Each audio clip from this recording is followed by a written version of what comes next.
Olá pessoal, sejam muito bem-vindos a mais um vídeo do Universidade da Química para mais um bate-papo de domingo, para mais uma química reflexiva. E nesse vídeo vamos falar um pouco sobre a polêmica ligação dativa. Ligação dativa existe? Não existe? Quando que nós podemos utilizar o termo ligação dativa ou não podemos utilizar esse termo? Bom, vou tentar trabalhar essas questões com vocês nesse vídeo, e se você for, em especial, professor de Química, aluno de licenciatura, ou meramente um curioso na área de Química e quer saber um pouco mais sobre esse tema, então continue no vídeo.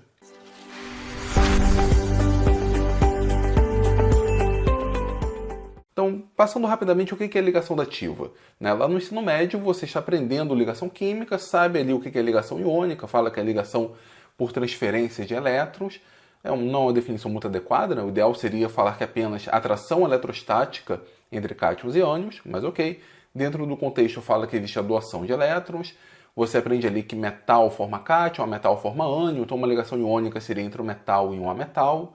Na ligação covalente seria uma ligação entre ametais, sobretudo, pelo menos é a forma como se ensina. É uma ligação pelo compartilhamento do par de elétrons. E em um determinado momento você se depara com algumas moléculas que você não consegue explicar a formação da ligação, nem com a ligação iônica, nem com a ligação covalente. E é daí que surge a chamada ligação dativa. Fala-se nesse contexto que é uma ligação formada pelo compartilhamento de um par de elétrons, continua sendo, só que esse par de elétrons é proveniente de um único átomo.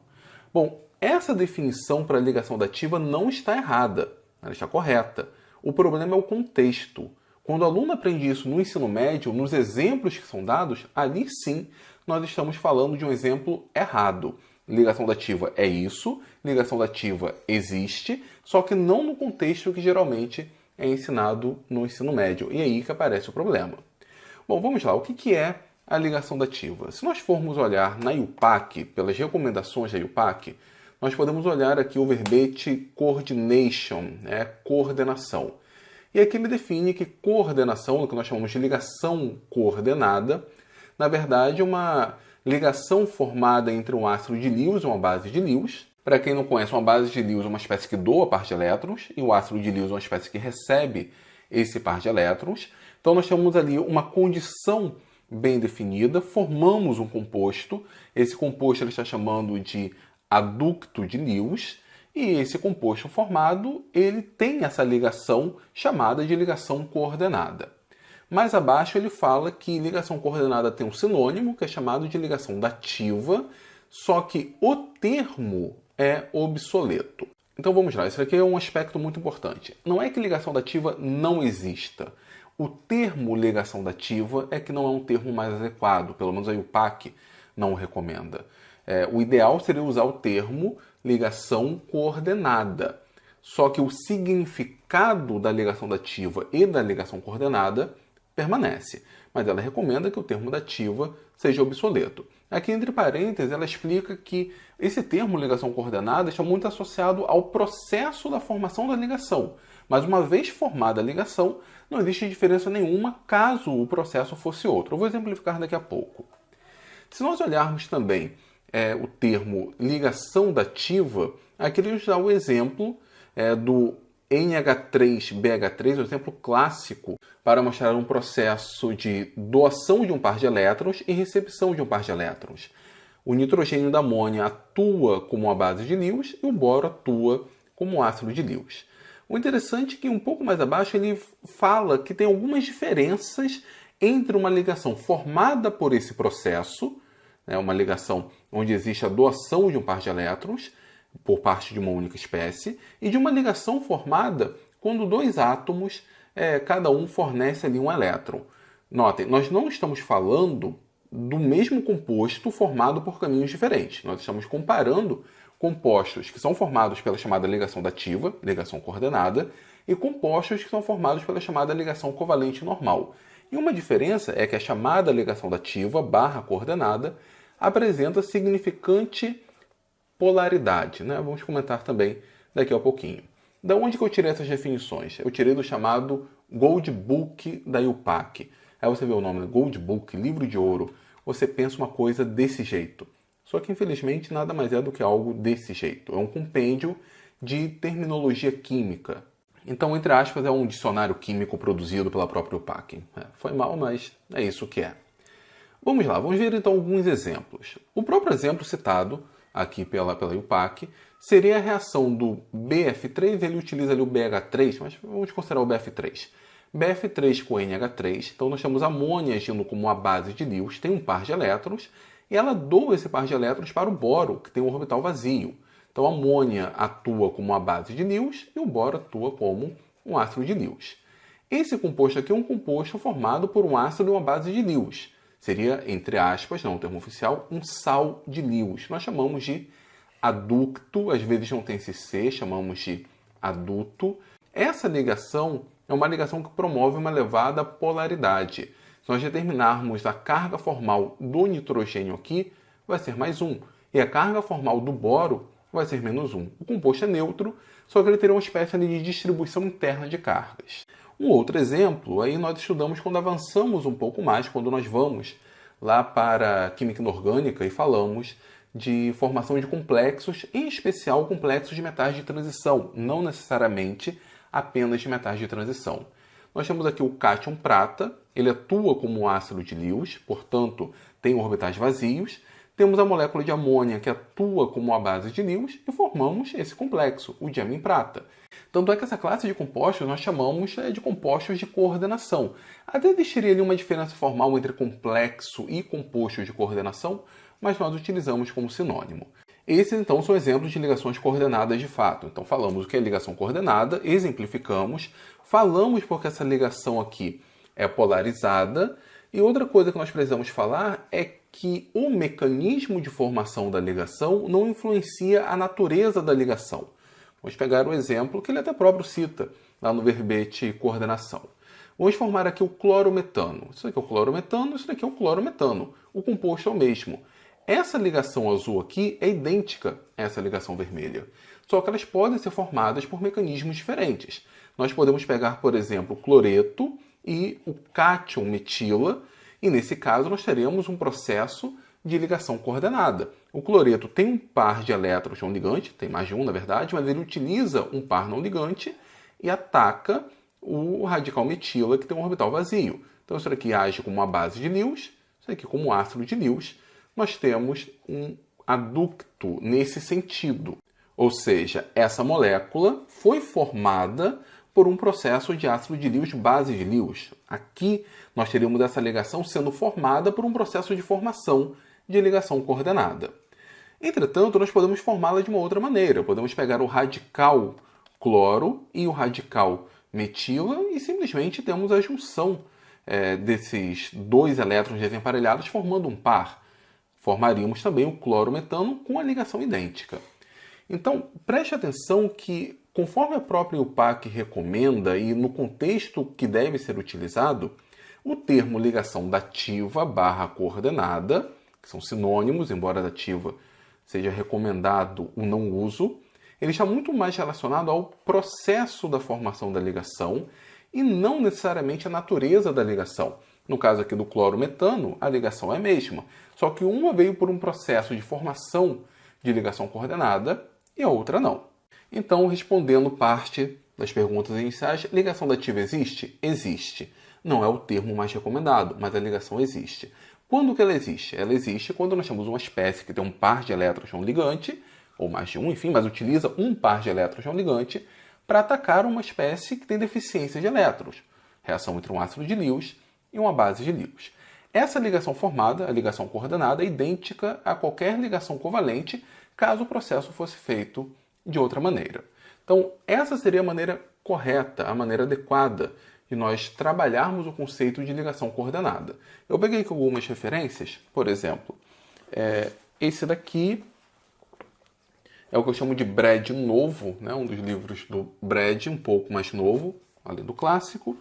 E na página 335, ele define assim, esse tipo de ligação, no qual ambos os elétrons do par compartilhado vêm de apenas um dos dois átomos, é chamado de ligação covalente. Ele cita o próprio exemplo aqui do boro com amônia. Então, esse é o exemplo clássico, na verdade. E tem um termo interessante, uma parte aqui interessante, que ele fala sobre a formação do H3 ou mais. Eu vou falar dele daqui a pouco. Ele conclui em algum momento aqui. Embora possa-se fazer uma distinção quanto à origem dos elétrons compartilhados na ligação, uma vez que a ligação é formada, a ligação covalente coordenada é, na verdade, idêntica a qualquer outra ligação covalente. Em outras palavras, não podemos dizer de onde vieram os elétrons da ligação após a formação da ligação. No íon H3 ou mais, por exemplo, uma vez que as ligações foram formadas, todas as três ligações OH são idênticas. Vou falar sobre isso daqui a pouco. Então, isso aqui seria a forma como o Brad descreve. E aí nós temos aqui um livro de Química Inorgânica, o Missler, tá? Esse daqui, na página 182. Eu não vou ler, mas ele fala sobre o adulto, fala sobre a ligação coordenada, e ele dá o exemplo aqui da prata, do íon prata mais, com a amônia. É mais ou menos essa ideia que os livros de graduação abordam, tá? Eles nem citam ligação dativa, pelo menos não os que eu tenho aqui. E aí onde está o problema? O problema do ensino médio é o contexto, é onde nós ensinamos ligação dativa. Nós pegamos moléculas como SO2, O3, H2SO4 e ensinamos que aqui existe a formação da ligação dativa. No caso, por exemplo, do SO2, você pega o SO, você afirma para o aluno que como o enxofre está no grupo 16, ele só faz duas ligações. Você tem o oxigênio, que também está no grupo 16, e só faz duas ligações. Monta uma pré-estrutura de Lewis, aqui para eles. Então você imagina que existe a espécie SO, e aí você pega um outro oxigênio, que tem apenas 6 elétrons, e fala que o enxofre vai doar esse par de elétrons para o oxigênio, e todo mundo fica com o octeto. Quando explicamos dessa maneira, nós damos a entender que existe a espécie SO e ela reage com o oxigênio atômico, ou que existe a molécula O2 e ela reage com o oxigênio atômico para formar o O3. Bom, essa última reação até pode existir, mas não é por esse mecanismo, é um mecanismo radicalar. Entenderam? Quando a gente fala de ligação coordenada, a forma como deve ser trabalhada, nós falamos de um processo, uma espécie que existe, uma molécula que existe, um cátion, um ânion que existe, que reage com outra molécula que existe e formamos um novo composto. O SO não existe uma reação entre SO e oxigênio atômico. Existe o SO2, né? Existe a molécula pronta, você já compra pronta a molécula. E aí nós criamos um contexto, criamos uma situação para explicar a ligação dativa, quando na verdade ela não existe nesse contexto, não existe ligação coordenada aqui. A mesma coisa vale para o ácido sulfúrico, né? Seria a mesma ideia. O problema nesse caso é porque a gente acaba ensinando estrutura de Lewis na forma errada. Sabe aquele ditado, né? O remendo saiu pior do que o soneto, alguma coisa parecida com isso? Então, a gente tenta explicar a estrutura de Lewis de uma forma mais fácil para o aluno, esse seria o soneto, só que depois, na hora de fazer o remendo à frente, a gente acaba tendo de utilizar a ligação dativa em um contexto em que ela não existe. Porque geralmente quando nós ensinamos a estrutura de Lewis, sobretudo no ensino médio, falamos para o aluno que se o elemento está no grupo 16, ele vai fazer 2 ligações, se está no grupo 15, ele vai fazer 3 ligações, se está no grupo 17, ele vai fazer uma ligação. Nós amarramos essas condições para facilitar a vida, só que depois vamos precisar utilizar de alguns artifícios enganosos, tá? Simplesmente enganosos. E só para falar brevemente para vocês, como que deveria ser a estrutura de Lewis? Bom, nós temos algumas etapas. Temos que identificar o átomo central, ligar os átomos ao átomo central, subtrair e fazer a contagem adequada de elétrons, redistribuir os elétrons. Dar uma palhinha aqui para vocês, né? Como que seria a estrutura de Lewis do SO2? Enxofre é o átomo central, ligamos a ele o oxigênio, os 2 átomos de oxigênio, contamos todos os elétrons de valência, 6 em cada oxigênio e 6 no enxofre, temos um total de 18 elétrons. Nós já gastamos aqui 2 elétrons com essa ligação e 2 com essa, então menos 4, sobram aqui 14 elétrons a serem distribuídos. Vamos tentar fazer com que eles alcancem o octeto com esses 14 elétrons. Lembrem-se que a estrutura de Lewis é proposta por Lewis, o mesmo que propôs a chamada regra do octeto. Então o foco aqui é ter 8 elétrons. Vamos lá. Vamos colocar 2, 4, 6, esse oxigênio está com 8. 2, 4, 6, esse oxigênio está com 8. Já gastamos aqui 12 elétrons, faltam 2 que vamos colocar no enxofre, só que o enxofre tem apenas 6 elétrons. Quando isso não funciona, utilizamos ligações múltiplas. Vamos utilizar primeiro uma ligação dupla aqui, mas tanto faz com o outro. Agora, dos 18 elétrons, nós já gastamos 18 elétrons, nós já gastamos 6, sobram 12. Então, 2, 4, 6, 8, 10, 12. E agora todo mundo feliz, todo mundo aqui com os seus 8 elétrons. Tá? Dá para discutir depois da questão da ressonância, dá para discutir porque não é S-O-O, mas não é o caso agora. Essa forma de fazer estrutura de luz dá mais trabalho, só que nós não temos o problema depois de inventar uma ligação dativa. Simplesmente a gente redistribui os elétrons da forma como seria, entre aspas, adequada. E na maior parte das vezes está coerente com dados experimentais. Para finalizar o vídeo, pessoal, que já está bem grande, mas esse é um assunto realmente complexo, existem algumas situações que nós não chamamos de ligação coordenada, só que se formos olhar a sua descrição, seria sim uma espécie de ligação coordenada. Por exemplo, nós pegarmos a amônia, uma espécie que existe, que age como base de Lewis, e colocarmos para reagir com H+, que é um ácido de Lewis, bom, nós temos aqui um processo onde esse par de elétrons é doado para o H+. O cátio amônio, NH4+, nesse contexto, quando pensamos no processo, seria um adducto. Essa ligação seria uma ligação coordenada, seria uma ligação dativa. Só que nós simplesmente não usamos esse termo, mas o contexto, o processo seria uma ligação coordenada. Bom, no caso da amônia até que a gente discute, mas no caso da água, se nós pegarmos aqui a água, tem 2 pares, são ligantes, um deles pode ser utilizado para atacar o H+, então uma espécie que existe, formamos o H3O+.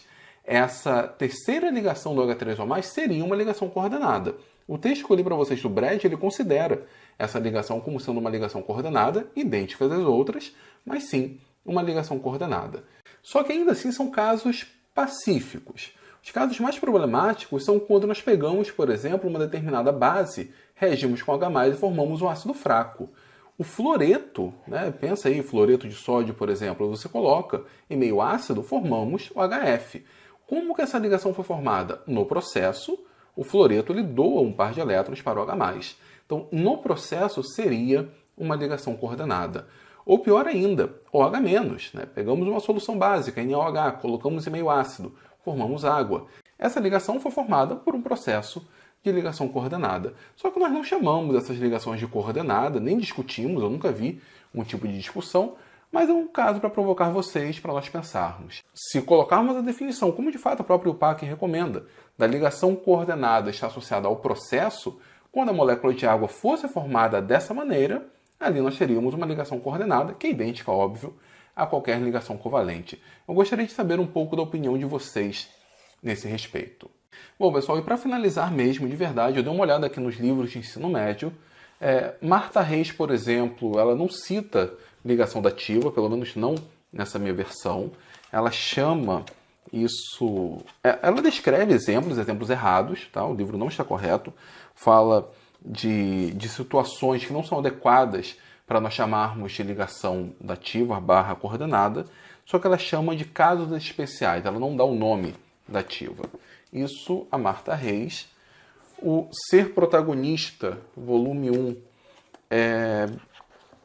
ele também dá exemplos que eu considero equivocados, tá? Exemplos nessa linha que eu discuti com vocês, mas ele chama de ligação covalente coordenada, não usa o termo dativa. Então, o termo dativa realmente está desaparecendo nos livros de ensino médio. Acontece que eu estudei assim e às vezes, em algumas situações, eu ensinei assim.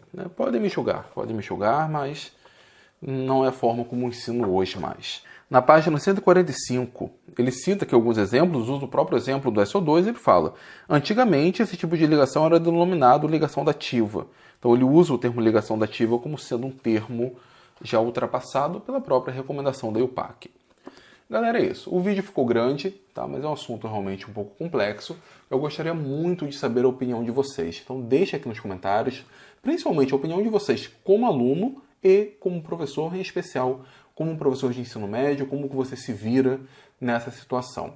Fato é, a ligação dativa, o termo não deveria ser utilizado, o ideal seria coordenada, só que a forma como ensinada no ensino médio, dessa maneira como falei com vocês, é uma forma incorreta, né? A ligação existe, o processo existe, mas no outro contexto. Deixe aqui nos comentários, dê o seu like, é muito importante, compartilhe esse vídeo, pessoal, manda lá para o seu grupo de professores, de alunos, enfim, manda esse vídeo para o maior número de pessoas, isso vai ajudar muito o canal, e se não for inscrito por aqui, se inscreva, vai ajudar muito.